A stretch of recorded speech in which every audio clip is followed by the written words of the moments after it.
All right, this is mini lecture note number 2. All right, so I'm going to go through a few things so that you can complete the worksheet number 2. All right, so first, the definition of factorial. So when you have exclamation mark, this is called the factorial. All right, here's the definition. 0 factorial is defined to be 1. So it just for convenience, 0 factorial is 1. And any natural number, n factorial, n is a natural number, natural number factorial is defined to be, start with that natural number, multiply by 1 less, and multiply by 1 less, multiply by 1 less, until you hit 1, right? So multiply them all together is called factorial, n factorial, right? So the main topic in this note is permutations and the combinations. Right? Permutations, you can think of as arrangements. So maybe I should write that. So this is permutation is arrangements.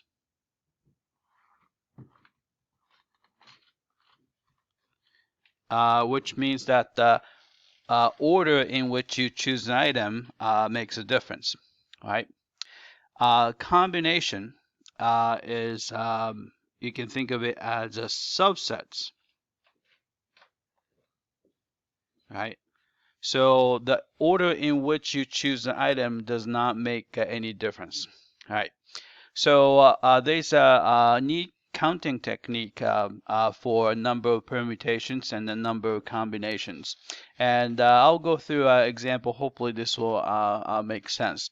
All right, so let's try to count the number of different candy boxes and the candy bags that you can create. Okay, let's say you have 7 candy. I didn't write that. So 7 different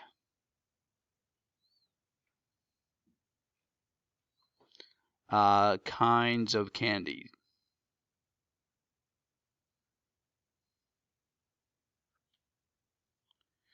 All right. Then you are going to choose 3 different candies to make candy boxes or candy bags, right? So when you think of candy boxes, the order in which you choose the item is going to make a difference. So you might have a same set of kinds of candy that are exactly the same, but if you put it in a different order, it's considered to be a different box. All right. So if you're counting a number of different candy box you can create. So what you do is, let's see, so think about the number of possibilities we have. All right, so for the first lot, you have 7 candies to choose from. So there are 7 choices, right?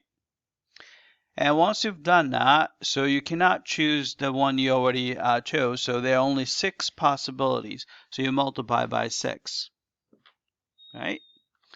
And you've chosen the first 3, so there are only 5 options left over, so 5 choices, right?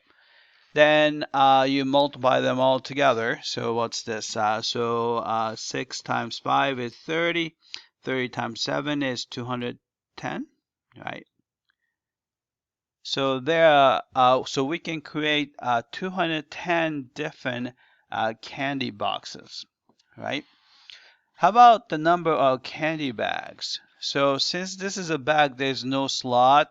So once you put them in the bag, you can't really see the order. So in this case, the order does not matter, right?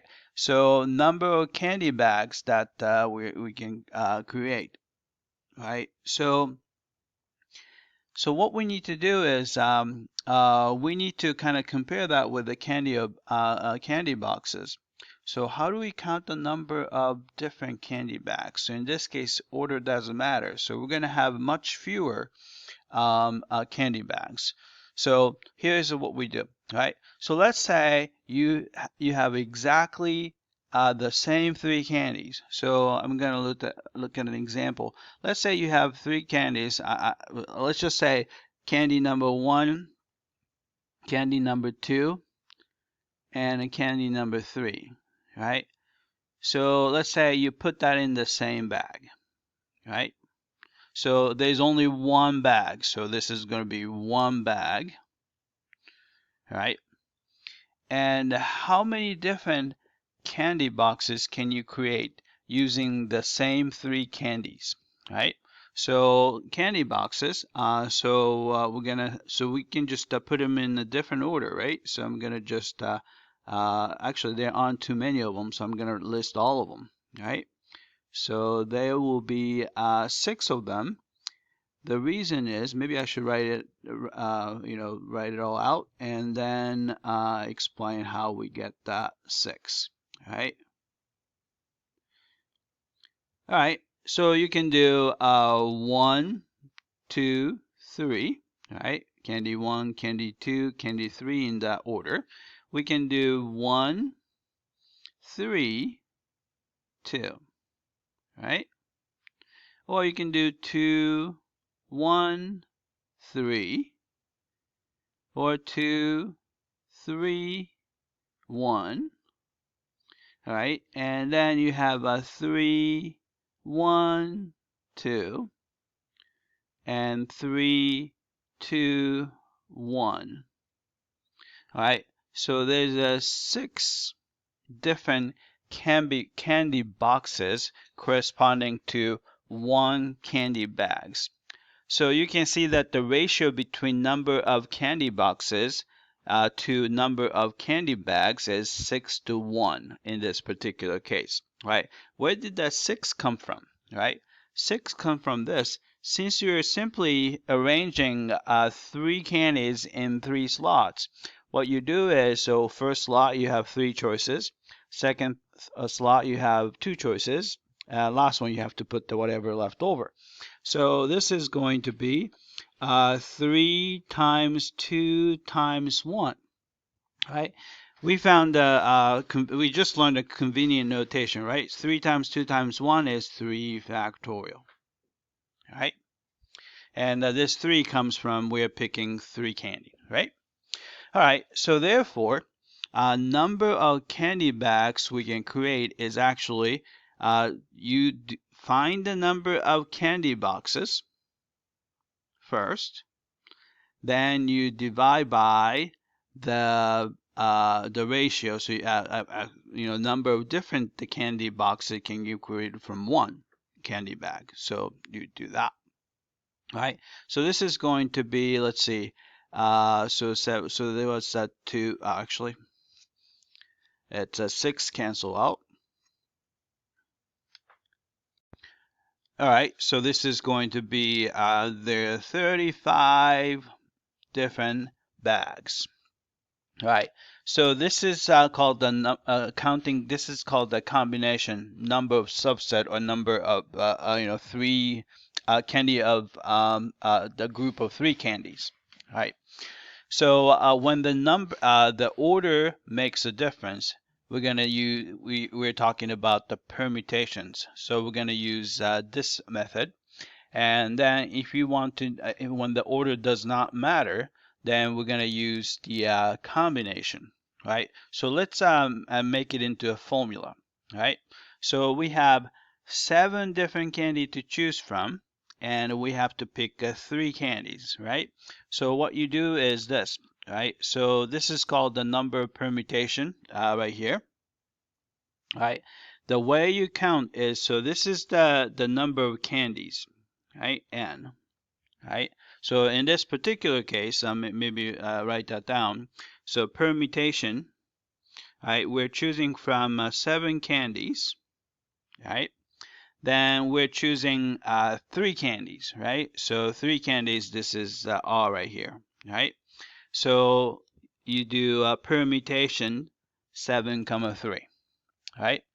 The way you compute is this. So we're going to start with this first number. So here, this number determines the first number. So you have 7.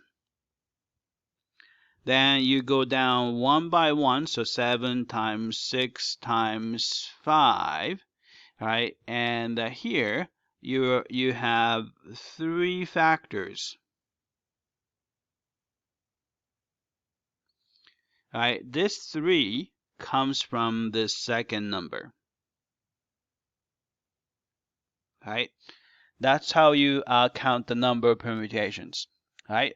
Then if you want to count that, so another formula is you can actually write it this way. So this is really exactly the same thing as 7 factorial over 7 minus 3 factorial, which is going to be exactly the same thing here. So that's the formula here. All right, but it's much easier to think of it this way. All right, so how about the number of combinations? All right, remember that if you want to find a number of combinations, so you have 7 candies to choose from, and we're going to choose 3. All right, so all you have to do is you take the permutation with the same numbers, but you're going to have to divide by the second number. So this is 3 factorial. So you put the 3 factorial, and that 3 comes from the second number, right? So which is really the same thing as you can do a 7 factorial over 7 minus 3 factorial. Then you still have to divide by 3 factorial, right? Which came out to be 35, and this one came out to be 210, right? So this is the number combinations. This is the number permutations, and here's the formula. But I always think of a number combination. You just find the number permutation first and divide through by the second number factorial. All right, so that's a number of permutations and the number of combinations. All right, others are just knowing names. So number 2, statistic terms. All right, as we know, when we say mean, it's basically the average. So we know how to find the average. And the median is kind of similar to average, but not quite the same thing. It's actually the middle guy. So if you have say 2, 5, 7 or something like that, then median is going to be the middle guy. So this is the median, right? Only tricky thing is when you have even numbers. So let's say you have a 1, 2, 3, 4.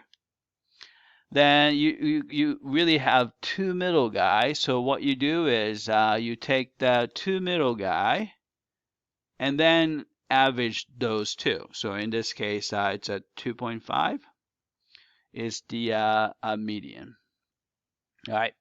Other than that, it's pretty simple. Mode is the number that shows up most frequently. So there could be a tie. So if you have 2 showing up 3 times and 4 showing up 3 times, and that's the most, then 2 and 4 are modes, right?